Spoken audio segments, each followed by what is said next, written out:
நீங்கள் தவறவிட்ட எபிசோடுகளை இப்பொழுதே காணுங்கள் உங்கள் Tandivan.com மற்றும் Tandivan யூடியூப் சேனலில்.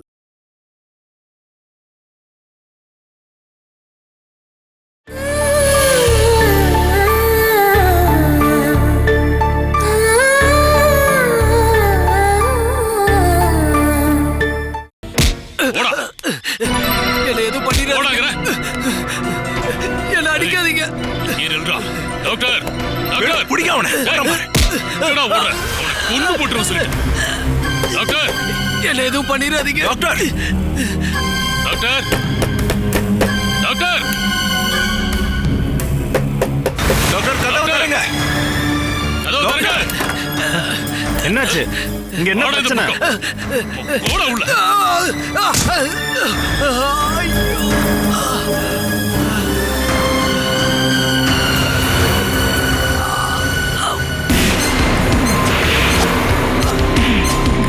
வேணும், என்னாச்சு? மனோஜ், என்னப்பா பிரச்சனை? என்னன்னு சொல்லுங்க.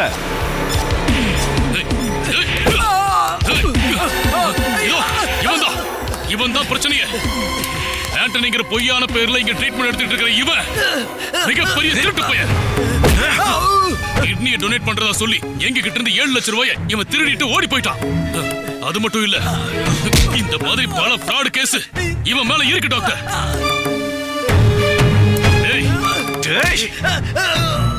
பல பேர்ல பல பொண்ணுங்களை இவன் வலையில விழ வச்சு நகையும் பணத்தையும் திருடுறதுதான் இவன் வேலையே.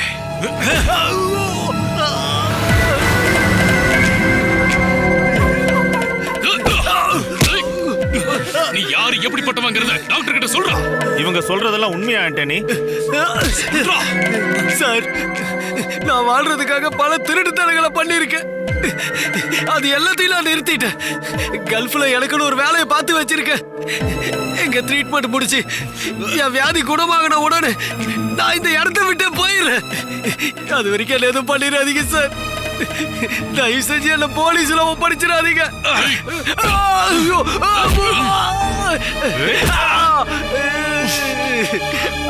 நீ இந்த மாதிரி ஆள் மாறாட்டம் பண்றதும் நீ திருடன்றதும் உன் கூட இருக்கிற பொண்ணுக்கு தெரியுமா? இல்ல.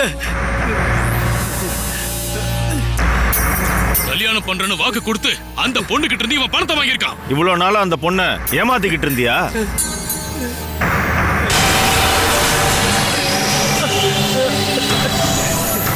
நானே அவளை கல்யாணம் பண்ணிக்கிறேன் டாக்டர். இவனை நம்பாதீங்க டாக்டர். டாக்டர், போலீஸை கூப்பிடுங்க. இவனோட காட்டேஜுக்கு போய் ராணியை கூட்டிட்டு வாங்க.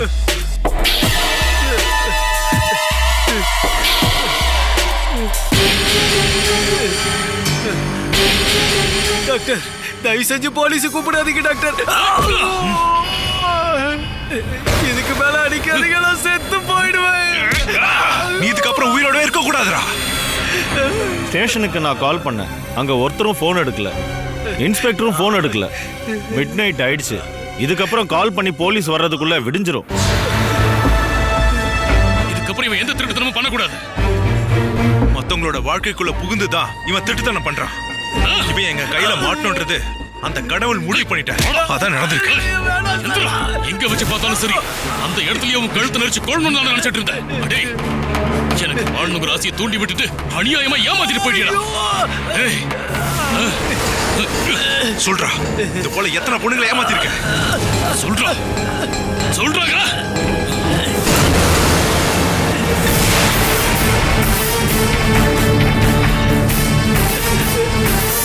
சொல்றா.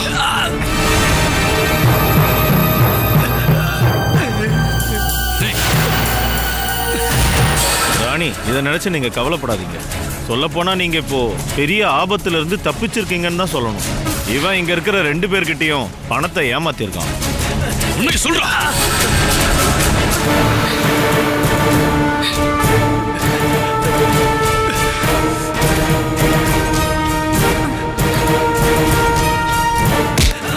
போடாங்க. இவனால ஏமாந்தவங்கல்ல நானும் ஒருத்தம்மா.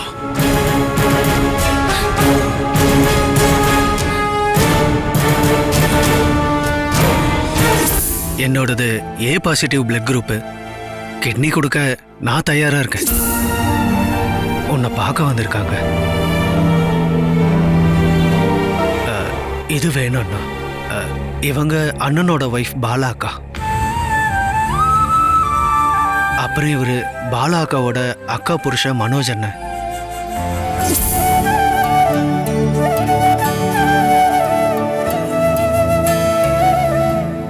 பிரகாஷ், கேஷ் எண்ணி பார்த்துக்கோங்க. எந்த டாக்குமெண்ட்டும் இல்லாம 7 லட்சம் ரூபாய் என் கையில கொண்டாந்து ஒப்படைச்சவங்கள நான் முழுசா நம்புறேன். பிரகாஷே, பிரகாஷே, என்னாச்சு? அவங்க இல்லையா? நேத்து ராத்திரி கூட இங்க தான் இருந்தாங்க. இப்போ பிரகாஷும் அவங்களோட ஒய்ஃபும் காணும்.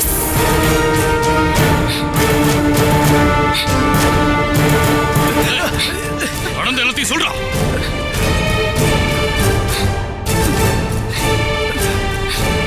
இதெல்லாம் உண்மையா? சொல்றா சொல்றா. நான் தெரியாதனமா பண்ணிட்டேன்.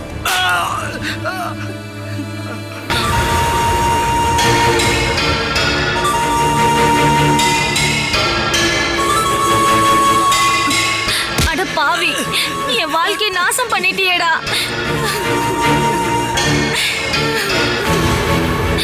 இன்னும் ஏன் வெயிட் பண்றீங்க? இவனை போலீஸ்ல புடிச்சு கொடுங்க. இந்த ஆளை போலீஸ்ல ஒப்படைச்சா ட்ரீட்மெண்ட் ஸ்டாப் ஆயிடும். அதுக்கப்புறம் இந்த ஆளோட உடல்நிலை மோசமாகி இவன மாதிரி ஆளுங்க ஆரோக்கியமா இருக்கணுங்கிற அவசியம் இல்ல டாக்டர். போலீஸ் வந்து அரெஸ்ட் பண்ணட்டும். இவங்களோட சேர்ந்து நானும் ஒரு கேஸ் கொடுக்க போறேன். கல்யாணம் பண்ணிக்க போறேன்னு சொல்லி என் பணத்தையும் மனசையும் தட்டி பிரிச்சதுக்காக இந்த ஆளு மேல ஒரு சீட்டிங் கேஸ். சொல்ல போனா இவ்வளவு தூரம் டிராவல் பண்ணி இந்த ராத்திரியில போலீஸ் இங்க வருவாங்கன்னு தோணல. நான் கால் பண்ணேன், ஆனா போன் எடுக்கல. வேணும்னா நாம இவனை காலையில போலீஸ் வர்ற வரைக்கும் இவனை ரூம்ல பூட்டி வச்சிடலாம். செக்யூரிட்டி சார், நாளைக்கு காலையில வரைக்கும் இவனை ஸ்டோர் ரூம்ல பூட்டி வைங்க. வாடா வாடாங்கல்ல.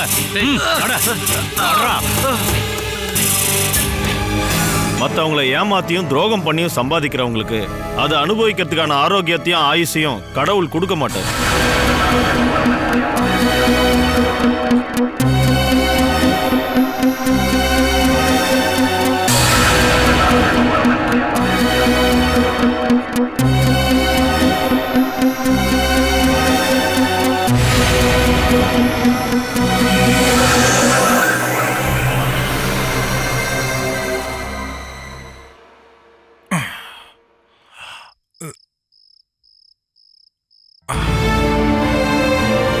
எதிர்பார்க்காத நேரத்துல தாக்கிட்டான்.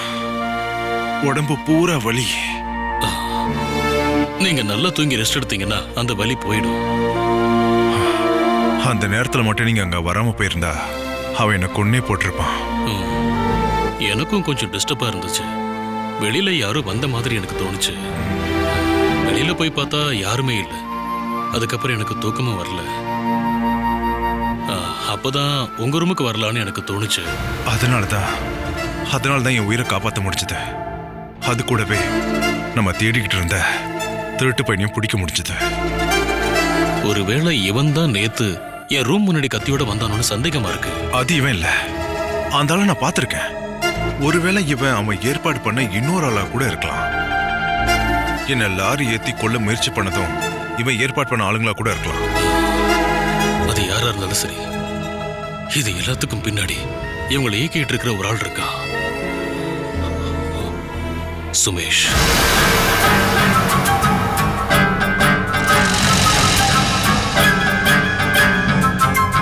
நான் அதை பத்தி உங்ககிட்ட சொல்லாம விட்டுட்டேன். பிரகாஷ் கூட அங்க ஒரு பொண்ணு இருந்தால, அவ கூட க்ளோஸா இருந்த ஒரு ஆளை நான் ஃபாலோ பண்ணும்போது அவன் போன இடம் சுமேஷ் கிட்ட தான்.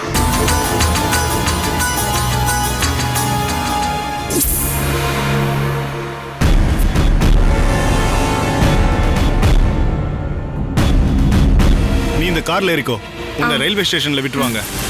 ஸ்டேஷன்ல விட்டு கால் பண்ணு.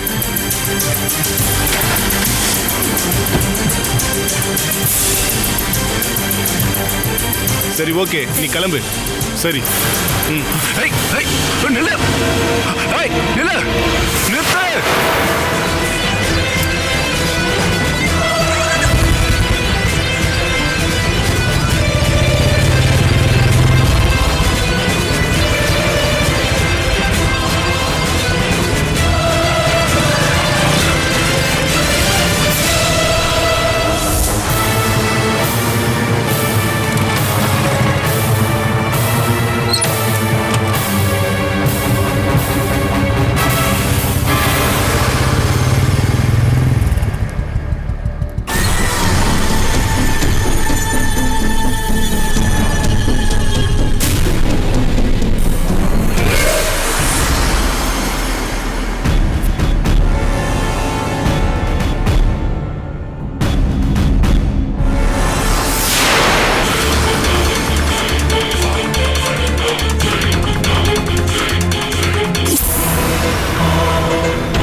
இது எல்லாத்துக்கு பின்னாடியே அவன் தான் இருப்பான்னு எனக்கு தோணுச்சு. ஆனா சரியான ஆதாரம் கிடைக்காம சுமேஷை பத்தி என்னால சொல்ல முடியாதுல்ல. இப்பதான் தெரிஞ்சிருச்சு இல்லையா? பணத்துக்காக அந்த பிரகாஷை பயன்படுத்தி சுமேஷ் தான் நம்மளை ஏமாத்திருக்கா. ஆனா எதுவுமே தெரியாத மாதிரி நம்ம கிட்ட நடிச்சுக்கிட்டு இருந்திருக்கா. அவனை நான் பார்த்தாகணும். ட்ரீட்மெண்ட் முடியட்டும், நம்ம அவனை ஒன்னா போய் பார்ப்போம். அது வரைக்கும் காத்திருக்கிறதுக்கு எனக்கு பொறுமை இல்லை. வேணும், நான் சொல்றத கேளுங்க. அவசரப்பட்டு எதுவும் பண்ண வேண்டாம். இதுக்கு பின்னாடி அவன் தான் இருக்கான்னு நமக்கு தெரிஞ்ச மாதிரி இப்ப காட்டிக்க வேண்டாம். இங்க இருந்து போனதுக்கு அப்புறமா சுமேஷால நம்ம கிட்ட இருந்து தப்பிக்க முடியாத அளவுக்கு அவனை லாக் பண்ணுவோம்.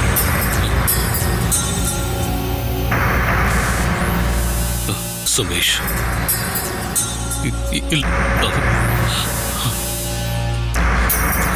நான் ஒவ்வொரு நிமிஷம் மரணத்தை நோக்கி போய்கிட்டு இருக்கேன்னு தெரிஞ்சிருந்தோம். கூட பிறந்த அண்ணனை ஏமாத்தி பணத்தை திருடுறதுக்கு அவனுக்கு எப்படி மனசு வந்துச்சு? பணத்து மேல ஆசை வந்ததுக்கு அப்புறமா ரத்தம் சொந்த மேல எந்த பாசமும் இருக்காது. வேணும், அதுக்கான மதிப்பு அவன் தெரிஞ்சுக்கணும், தெரிய வைக்கணும். நடக்கும் வேணும், ஆனா அவசரப்பட வேண்டாம். சொல்ல போனா அது பெரிய பிரச்சனையில கொண்டு போய் விட்டுரும். நம்ம ஒன்னா போய் ஃபேஸ் பண்ணுவோம். அது வரைக்கும் கொஞ்சம் பொறுமையா இருங்க. பாலா நாளைக்கு வருவா, நடந்ததெல்லாம் தெரிஞ்சிடும். ஆனா என்ன ஏமாத்தின சுமேஷ் தான் அவளுக்கு தெரியக்கூடாது.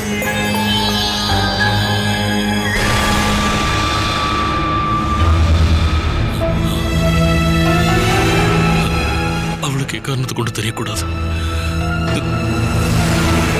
தெரியக்கூடாது.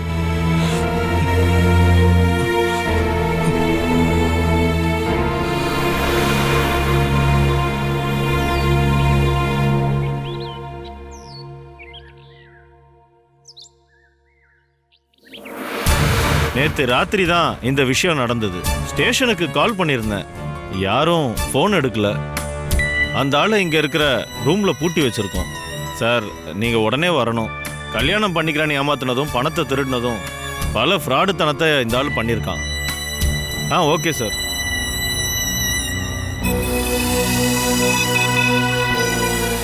நான் இன்ஸ்பெக்டர் கால் பண்ணி சொல்லிட்டேன், அவங்க வந்துக்கிட்டு இருக்காங்க. டாக்டர், அவன் ரூம் ஜன்னலை உடைச்சு தப்பிச்சு போயிட்டான்.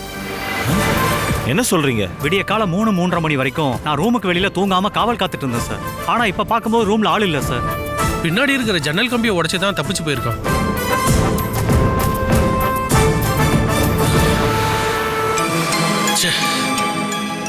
நாம தப்பு பண்ணிட்டோம். நேத்து ராத்திரி அவனை போலீஸ்ல ஒப்படைச்சிருந்திருக்கணும். அந்த அளவுக்கு ஸ்ட்ராங்கா இருக்க ஜன்னல் கம்பியை உடைச்சு பிரகாஷ் தப்பிச்சு போவான்னு நம்ம நினைச்சு பார்க்கல.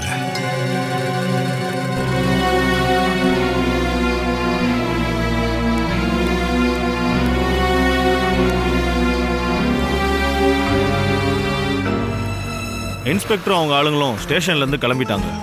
ஆனால் அதுக்குள்ளே ஆண்டனி எஸ்கேப் ஆயிட்டானே.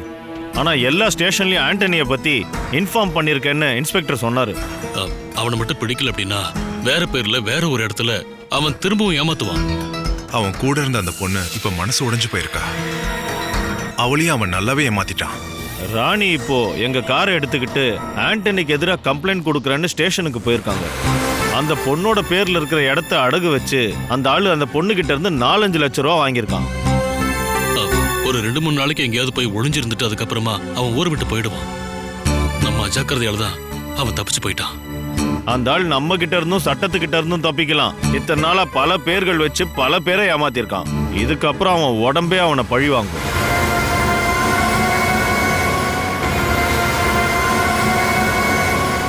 அந்த ஆளுக்கு இன்னும் 15 நாள் ட்ரீட்மெண்ட் பாக்கி இருக்கு.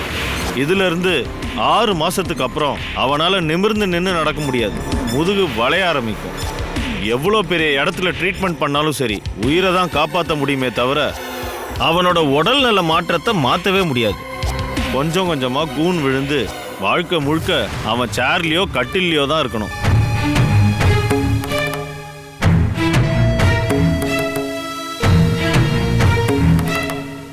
அதனால தான் சொல்றேன், அவன் இனிமே தப்பிக்கவே முடியாது. அவனோட தண்டனை காலத்தை அவனே முடிவு பண்ணிட்டான். அப்படிதான் நம்ம எடுத்துக்கணும். வாழ்க்கை முழுக்க அவன் கூன் விழுந்த மாதிரியே தான் இருக்கணும். நம்ம ஏமாந்த பணத்தை அவன் கிட்ட இருந்து வாங்க முடியாம போயிடுச்சு. அதான் வருத்தமா இருக்கு.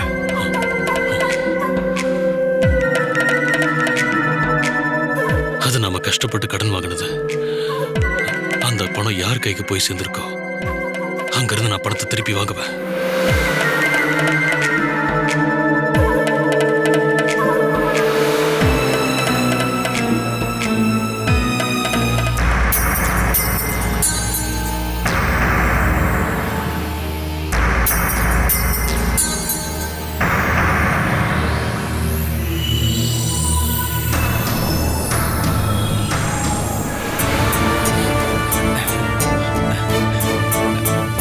என்னாச்சு? ஏதாவது பிரச்சனையா என்ன?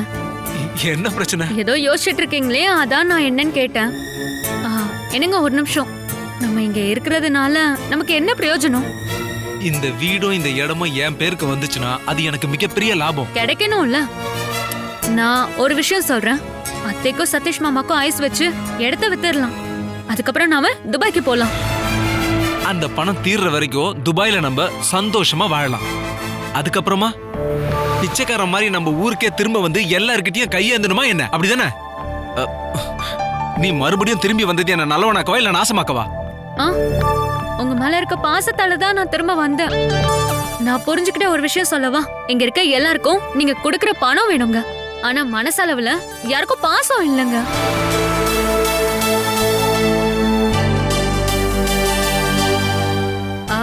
அப்படிப்பட்டவங்கள எதுக்கு நம்ம பாத்துக்கணும்? ட்ரீட்மெண்ட் முடிஞ்சு வந்த உடனே வேணுமாமா கண்டிப்பா பங்கு கேட்பாரு. அத்தைய பொறுத்த வரைக்கும் அவங்க நல்லாவே சமாளிப்பாங்க. சதீஷ் மாமாக்கு கொஞ்சம் பணம் கொடுத்தாலே போதும், அவர் எந்த பக்கம் வேணாலும் நிப்பாரு. நீ சொல்ற மாதிரி வேற நாட்டுக்கு போய் வேலையும் கூலியும் இல்லாம என்னால வாழ முடியாது ஆஷா. நல்ல வேலையும் பணமும் கிடைச்சதுன்னா நம்ம துபாய்க்கு போகணும்னு நானு சும்மா சொல்லலைங்க உங்ககிட்ட. என் அத்தை அங்க இருக்காங்க. எங்க மாமா அங்க மேனேஜரா இருக்காரு. ஒரு வருஷத்துக்கு குறைஞ்சது 50 பேராச்சு அங்கிளோட ரெக்கமெண்டேஷன்ல அங்க வேலைக்கு சேர்றாங்க. நீங்க ஒரு வார்த்தை சொன்னா போதும், அடுத்த மாசமே அங்க வேலைக்கு போலாம். அப்படிலாம் உடனே போக முடியாது. இடத்தை விக்கிறதுக்கு லேட் ஆகும். இப்படி வாய் மூடிட்டே இருங்க, எல்லாத்தையும் அவங்களே எடுத்துப்பாங்க. அதுக்கு முன்னாடி கிடைக்கிற லாபத்துக்கு இதை விக்கலாம். அப்புறம் ஷேர் கேட்டு யாரும் துபாய்க்கு வர மாட்டாங்கல்ல. நம்ம உடனே இங்க இருந்து போயிட்டா எங்க அம்மாவை யார் பாத்துப்பாங்க? சதீஷ் மாமா கிட்ட கொஞ்சம் பணத்தை கொடுத்துட்டு அப்புறமா வந்து கூட்டிட்டு போறோம்னு அவர்கிட்ட சொல்லலாம். கொஞ்ச நாளைக்கு அத்தையும் அங்க இருக்க சொல்லுங்க. நான் இத பத்தி யோசனை பண்றேன். உங்க முடிவை சீக்கிரமா சொன்னீங்கன்னா ரொம்ப நல்லது. எல்லாரையும் எதிரியாக்கி விட்டுட்டு எப்படி இடத்த வைக்கிறேன்னு பாரு. அதுக்கப்புறம் உன்னை துபாய்க்கு கூட்டிட்டு போய் அடிமை வாழ்க்கைனா என்னன்னு காட்ட போறேன்டா.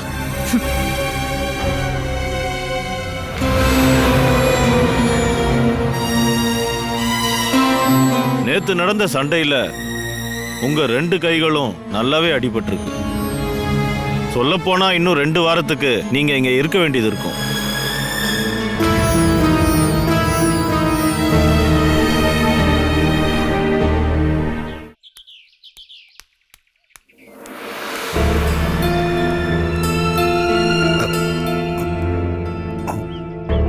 அம்மா மகாராணி நல்லா தூங்கிட்டு இருக்காங்க போலயே. அதை கெடுத்தாதான் நமக்கு நிம்மதி. ஒருவேளை டிக்கெட் வாங்கிருச்சோ? மூச்சு இருக்கு. அம்மா ஐயோ அம்மா நீயாடா? எதுக்குடா என் காது பக்கத்துல வந்து அப்படி கத்துன? அம்மா நீ ஆழ்ந்த தூக்கத்துல இருந்தியா இல்ல தூங்குன மாதிரி நடிச்சியான்னு தெரிஞ்சுக்கிறதுக்காகத்தான், வேற ஒண்ணும் இல்ல. ஒரு 5 நிமிஷம் என்ன நிம்மதியா படுத்து தூங்க கூட என்ன விட மாட்டேங்கிறிய. நீ இப்படி சேரை போட்டு நிம்மதியா படுத்து தூங்கு. உன்னை அப்படியே இந்த சேரோட வெளியில தூக்கி போட்டுட்டு மத்தவங்க இந்த வீட்டுக்குள்ள போகும்போது தான் உனக்கு விஷயம் என்னங்கிறதே தெரிய வரும். என்னடா சொல்ல வர? பாருமா, உனக்கே தெரியாம சுமேஷ் இந்த வீட்டை விற்க போறாமா? உங்ககிட்ட யார் சொன்னது? அம்மா அதை நான் எப்படியோ தெரிஞ்சுக்கிட்டேன், அதை விடுமா. அம்மா நீ ஆரம்பத்திலேயே அதை கிள்ளி தூக்கி போடணும். அவன் என்ன வேலை பார்த்தாலும் சரி, இதை விற்கிறதுக்கு நான் கையெழுத்து போடணும் இல்லையா? அம்மா நீ எழுதி கொடுத்த பவர் ஆஃப் அட்டர்னி அவன் கையில இப்ப இருக்கு. நான் முடியாம கிடந்தப்ப எழுதி கொடுத்தேன். நான் ஆரோக்கியமா இருக்கிற வரைக்கும் அவன் இந்த இடத்துல இருந்து ஒரு கைப்பிடி மண் எடுக்கணும்னா கூட என்னோட அனுமதியை அவன் வாங்கி ஆகணும். அவன் பொண்டாட்டியோட பேச்ச கேட்டு இந்த இடத்த எனக்கு தெரியாம விக்கணும்னு பார்த்தானா ஜெயிலுக்கு தான் போவான். வித்துருவான் அவன். அத்தை, சுடு தண்ணி எடுத்து வச்சிருக்கேன்.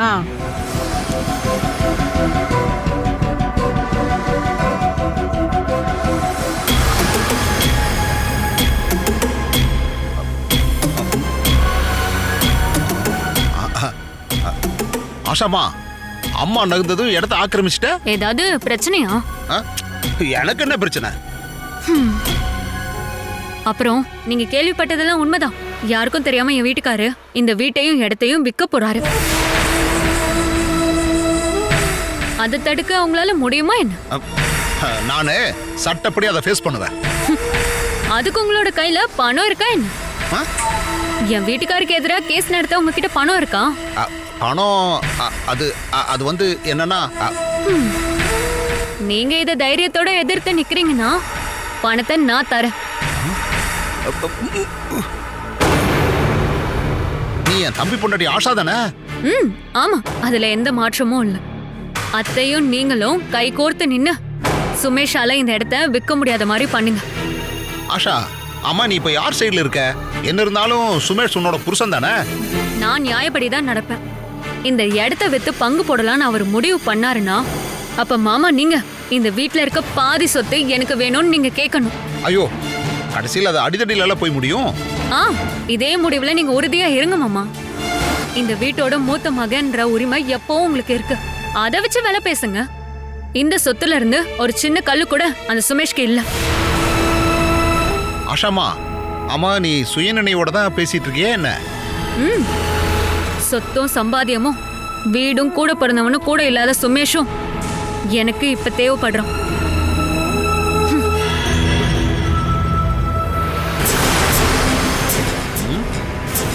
அந்த மாதிரி ஒருத்தன் இவளுக்கு எதுக்கு? இவ என்ன அர்த்தத்தில் இப்படி சொல்றா? இவ மனசுக்குள்ள வேற ஏதோ பிளான் இருக்கு.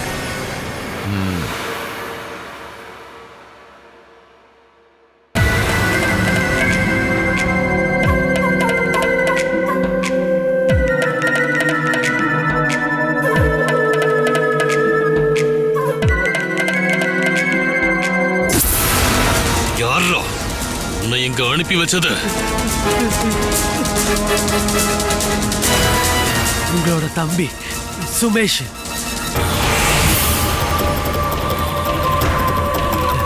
அந்த ஆள் தான் உங்களை ஏமாத்தினா.